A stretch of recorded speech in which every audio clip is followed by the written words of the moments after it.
नमस्कार दोस्तों, स्वागत है आप सभी का एक बार फिर से हमारे चैनल में। दोस्तों, गुरुवार के दिन भगवान सूर्यदेव को जल चढ़ाते समय भूल से भी ना करें ये गलतियां। पुराणों के अनुसार कहा जाता है कि संसार के समस्त मानव को स्नान करने के पश्चात भगवान सूर्यदेव को अवश्य जल चढ़ाना चाहिए। तांबे के लोटे से जल चढ़ाना बहुत ही अच्छा माना जाता है। जल के साथ अक्षत एवं फूल मिश्रित कर भगवान सूर्यदेव को जल चढ़ाने से भगवान सूर्यदेव बहुत ही जल्दी न होते हैं। जल को चढ़ाते समय सूर्य देव के मंत्र का जाप भी करना चाहिए। इससे मन में सकारात्मक ऊर्जा प्रवेश करती है। जिन लोगों का स्वास्थ्य अक्सर खराब होता है, अगर वे लोग हर सुबह स्नान करने के उपरांत भगवान सूर्यदेव को जल चढ़ाते हैं तो उनको स्वास्थ्य से संबंधित जितनी भी परेशानी होती है उन सभी का निवारण हासिल हो सकता है। बहुत लोगों की कुंडली में सूर्य की दशा ठीक नहीं होती। इन लोगों को अवश्य ही रोजाना स्नान करने के पश्चात भगवान सूर्यदेव को जल चढ़ाना चाहिए। इससे उन जो भी खराबी है उसमें सुधार आ सकता है। सवाल यह है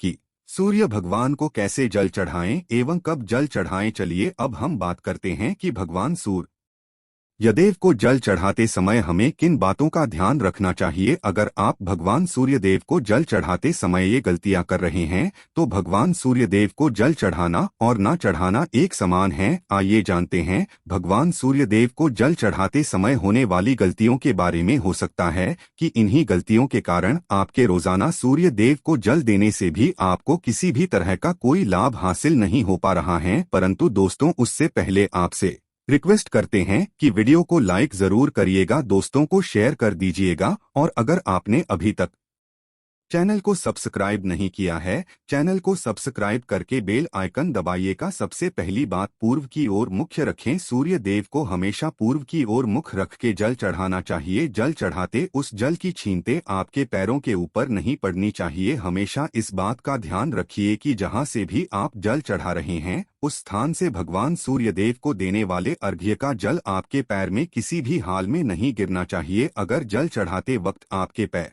में वो जल गिरता है तो अच्छी बात नहीं है, क्योंकि इससे सूर्य देव क्रोधित हो जाते हैं। आपके ऊपर किसी की अशुभ दृष्टि भी पड़ सकती है। भगवान सूर्य देव को जल को चढ़ाते समय सूर्य देव के इस मंत्र का जाप करें, ओम सूर्याय नमः। दूसरी बात, बिना स्नान किए जल ना चढ़ाएं। भूल से भी यह गलती ना करें, बिना स्नान किए भगवान सूर्य देव को जल ना चढ़ाएं। सूर्य देव को स्वच्छता बेहद ही पसंद है। ऐसे में अगर आप बिना स्नान किए उन्हें जल चढ़ाएंगे तो वो आपसे रुष्ट हो जाए और आप जिस कारण से उन्हें जल चढ़ा रहे थे उस कार्य में भी आप असफल हो जाएंगे। तीसरी बात, ताम्र पात्र का उपयोग। आजकल प्लास्टिक का बड़ा फैशन चल रहा है। प्लास्टिक की किसी भी तरह की चीजों से भगवान सूर्यदेव को जल बिल्कुल भी अर्पित न करें। इसके अलावा पीतल, कांच इत्यादि पत्रों का भी प्रयोग न करें। भगवान सूर्यदेव को जल चढ़ाने के लिए हमेशा ताम्रपात्र का प्रयोग करना चाहिए। इसके पीछे वैज्ञानिक कारण ये भी है कि सूर्यदेव की उष्णता से प्लास्टिक से कुछ जहरीली गैसें निकलती हैं जो हमारी सेहत के लिए भी अच्छी नहीं होती। चौथी, ब्रह्मा मुहूर्त में ही अर्पित करें जल। कोशिश करें कि ब्रह्मा मुहूर्त में ही आप भगवान सूर्यदेव को जल अर्पित करें। ब्रह्मा मुहूर्त का समय अर्थात सुबह के 3 से 5 बजे का समय सूर्य देव को जल अर्पण करने का सबसे अच्छा समय माना जाता है। जल चढ़ाने से पूर्व आपके नियमित क्रियाकलाप भी पूर्ण होनी चाहिए। आप स्वच्छ वस्त्र पहनकर ही सूर्य, ऐसा करने से 9 ग्रह की कृपा जल चढ़ाने वाले मानव के ऊपर सदैव बनी रहती है। पांचवीं, अक्षत एवं फूल अवश्य हो। भगवान सूर्य देव को जल चढ़ाते समय जल में अक्षत, रोली, फूल अवश्य होनी चाहिए। अगर आपके पास कुछ भी नहीं है तो अक्षत से काम चला सकते है, बस खाली सिर्फ जल न चढ़ाएं। छठी बात, हाथ सिर के ऊपर रखें। हमेशा अपने हाथ को सिर के ऊपर रखकर ही भगवान सूर्यदेव को जल अर्पित करना चाहिए। जब जल की धारा देव को अर्पित करते वक्त गिरती है तो उसी धारा से सूर्य देव को देखना चाहिए। कहा है कि ऐसा करने से मानव के ऊपर भगवान सूर्य देव की कृपा बनी रहती है एवं मानव के मन में सकारात्मक ऊर्जा भी प्रवेश करती है। सातवीं बात, चप्पल ना पहने। भूल से भी आपके पैर में चप्पल नहीं होनी चाहिए। अगर आप भगवान सूर्य देव को चप्पल पहनकर जल अर्पण करेंगे तो वो आपसे रुष्ट हो जाएंगे और आपके जितने भी काम रुके हुए हैं वो सभी काम भी आगे नहीं पाएंगे। इसलिए हमेशा भगवान सूर्यदेव को नंगे पैरों में रहकर ही जल अर्पित करें। 8वीं बार गुरुवार के दिन अवश्य जल चढ़ाएं। आप हर दिन भगवान सूर्य देव को जल चढ़ाएं या ना चढ़ाएं, परंतु गुरुवार के दिन सूर्य को जल अवश्य चढ़ाना चाहिए, क्योंकि गुरुवार का दिन सूर्य भगवान का दिन होता है। इस दिन को अवश्य ही हर मानव को भगवान सूर्य देव को जल अर्पित करना चाहिए। इससे अगर आपकी कुंडली में किसी तरह का कोई सूर्य से संबंधित दोष है तो वो दोष परिवर्तित हो जाएगा। भोजन ले, अगर आप भगवान सूर्य देव को हर दिन जल चढ़ाते हैं तो इस बात का अवश्य ध्यान रखिए कि आप गुरुवार के दिन मांस आहार का सेवन न करें। लाल रंग की सब्जी, मसूर की दाल ना खाएं। अगर आप गुरुवार के दिन मिष्ठान ग्रहण करते हैं तो ये बहुत ही अच्छी बात है। गुरुवार के दिन लाल कपड़े भूल से भी ना पहनें। अब बात करें उपायों के बारे में, तो गुरुवार का दिन भगवान सूर्य देव को ही समर्पित होता है। भगवान सूर्य देव की पूजा करना बहुत अधिक लाभदायी होता है। वैसे तो हमें प्रतिदिन ही भगवान सूर्य देव की पूजा करनी है, परंतु गुरुवार के दिन विशेष रूप से भगवान सूर्य देव की पूजा कर लेनी चाहिए। तो आपको एक तांबे का पात्र लेना है। उस तांबे के पात्र में आपको जल रखकर भगवान सूर्य यदेव को हर गुरुवार को अर्पित करना है। अगर आप प्रतिदिन नहीं कर पाते हैं तो गुरुवार को जरूर करें। वैसे आपको प्रतिदिन भगवान सूर्य देव को जल जरूर होना चाहिए। चाहे आप कोई पूजा नहीं कर पाते हैं, समय नहीं है आपके पास, तो सिर्फ स्नान करने के बाद भगवान सूर्य देव को जल भी अर्पित कर देते हैं, तब भी आपके जन्म कुंडली के ग्रह दोष समाप्त हो जाते हैं और आपको जो भी परेशानियां होती हैं उन परेशानियों से मुक्ति मिलती है। जब आप भगवान सूर्य देव को जल अर्पित करते हैं, गायत्री मंत्र का जाप करें। गायत्री मंत्र का जप आप यथासंभव कर सकते हैं। अगर आपके पास समय है तो 108 बार कर लीजिए, नहीं तो जितनी देर आप जल दे रहे हैं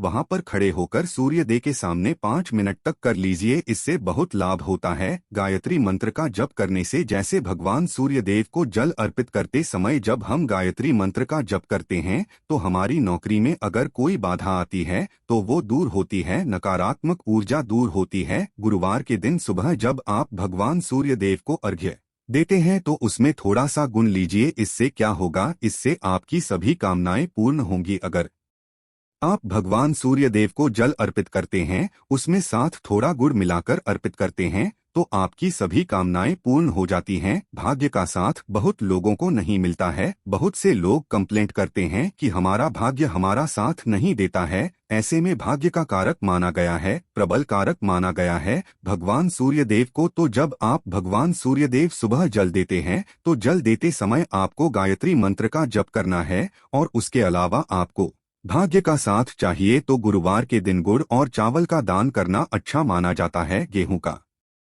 दान भी कर सकते हैं। गेहूं और गुड़ का दान करना बहुत श्रेष्ठ माना जाता है और इसको करने से आपके सभी काम बनने लग जाते हैं। अगर आप ये दान करते हैं तो सूर्य देव की कृपा से आपके जो काम होते हैं, जो रुके हुए हैं, बनने जाते हैं। भाग्य का साथ आपको हासिल हो जाता है। अगर आपके आत्मविश्वास में कमी आ गई है, पराक्रम में कमी आ गई है और आत्मविश्वास आपका कमजोर होता जा रहा है तो ऐसे में आपको चाहिए कि गुरुवार के दिन अपने माथे पर लाल चंदन का तिलक लगाएं। लाल चंदन जल में डालकर भगवान सूर्य देव अर्घ्य दे दीजिए और अपने माथे पर भी आपको लाल चंदन का तिलक लगाना है। जब आप जल देते हैं भगवान सूर्य देव को, तब आप उसमें लाल चंदन डालेंगे। जब भगवान सूर्य देव को जल अर्पित करते हैं तो उसके बाद उस तांबे के पात्र में थोड़ा सा जो लाल चंदन है वो किनारे पर लगा होता है। जब हम कोई भी वस्तु डालकर अर्पित करते हैं तो किनारे पर थोड़ा सा लग ही जाता है। उस पात्र से ही अनामिका उंगली में आपको लाल चंदन लेना है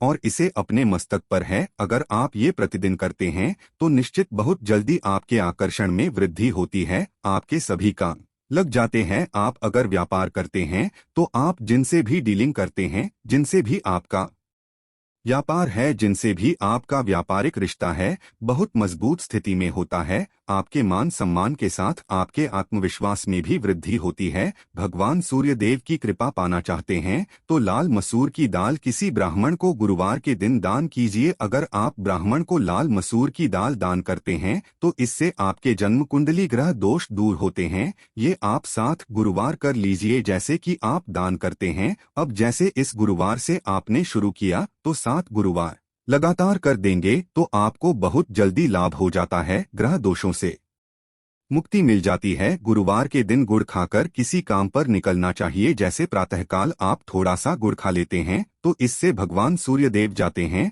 और गुड़ और चावल से बनी हुई खीर अगर आप भगवान सूर्य देव को चढ़ा तो इससे दिन भी बहुत अच्छा हो जाता है। भगवान सूर्य देव को अर्पित करने के बाद आप ये खीर प्रसाद स्वरूप स्वयं ही खा सकते हैं और परिवार के सभी लोग खा सकते हैं। इससे आपकी तरक्की होती है, जीवन में आपको सफलता की प्राप्ति होती है। व्यापार हो, नौकरी हो, हर जगह आपको तरक्की मिलती है। और अगर आपके घर में कोई बीमार है, बहुत समय से बीमार है, तो उनसे कहें कि वो भगवान सूर्य देव को तांबे के पात्र में रोली लाल फूल डालकर अर्पित, लाल फूल आप कोई भी ले सकते हैं, गुलाब का, गुड़हल का, जो भी लाल पुष्प उपलब्ध हो उसको तांबे के पात्र में डालकर थोड़ी सी रोलियां लाल चंदन डाल सकते हैं। ऐसा करने से सूर्य ग्रह बली हो जाता है तो आत्मविश्वास बढ़ता है। आत्मा के कारण है सूर्य देव, और जब हमारा आत्मविश्वास बढ़ता है रोगों से मुक्ति मिलती है, नकारात्मक शक्तियों से छुटकारा मिल जाता है, दवाइयाँ जल्दी ही काम करने लग जाती है।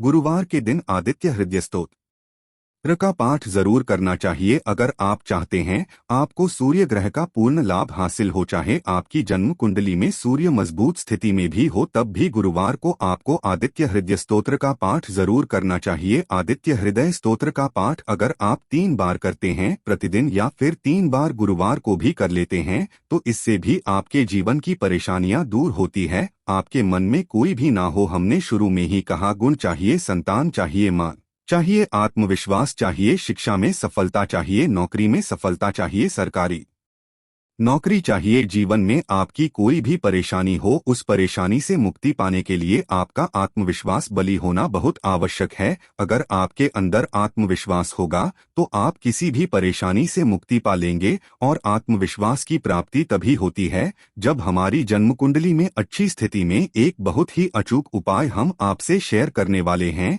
ये आप जरूर कीजिए। अगर आप किसी भी तरह से किसी भी परेशानी से घिरे हुए हों, कोई भी आपकी विशेष कामना है तो ये उपाय जरूर कीजिए। सूर्य को आप जब जल देते हैं तो जल देते समय जल में आपको एक बिल्वपत्र डालना है और इस बेलपत्र के साथ भगवान सूर्यदेव को जल देना है। तो आप तांबे का पात्र ले लीजिए, उसमें थोड़ा सा जल डालें, थोड़ा सा जल डालें, थोड़ा सा रूली डालें और इसके साथ ही एक बेलपत्र डाल दीजिए। आप थोड़े से अक्षत कर सकते हैं। क्या होता है, चावल होता है जिसके टूटे हुए दाने ना हो, बिल्कुल साबुत चावल होता है, उसे अक्षत कहा जाता है। तो थोड़े से अक्षत, रोली और बेल पत्र डालकर भगवान सूर्यदेव को जल देना है। 7 बार में आपको जल देना है। जैसा कि बताया जाता है आपको 3 बार में जल देना चाहिए, रोक रोक कर। एक ही पात्र का जल हम 3 बार में देते हैं। हमें बिल्वपत्र डालना है तो इस विशेष सामग्री की वजह से हम इस जल को 7 बार में भी दे सकते हैं। तो आप रोक रोक उसी जल को, एक पात्र के जल को ही 7 बार में दीजिए। भगवान सूर्यदेव को देखते हुए आप मंत्र बोलना, ओम रीम सूर्याय नमः, ओम रीम सूर्याय नमः है। तो इस तरह से आप इस मंत्र को बोलते हुए अगर भगवान सूर्यदेव को जल अर्पित करते हैं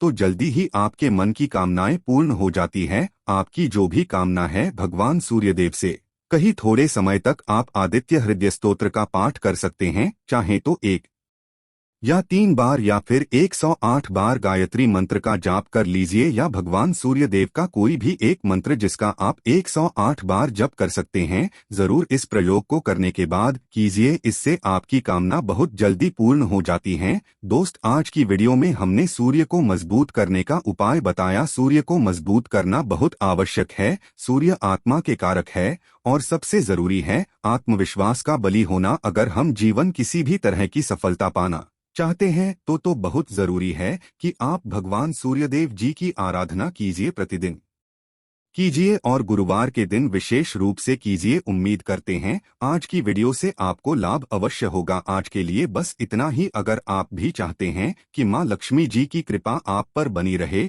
तो वीडियो को लाइक और चैनल को सब्सक्राइब कर लीजिएगा। धन्यवाद।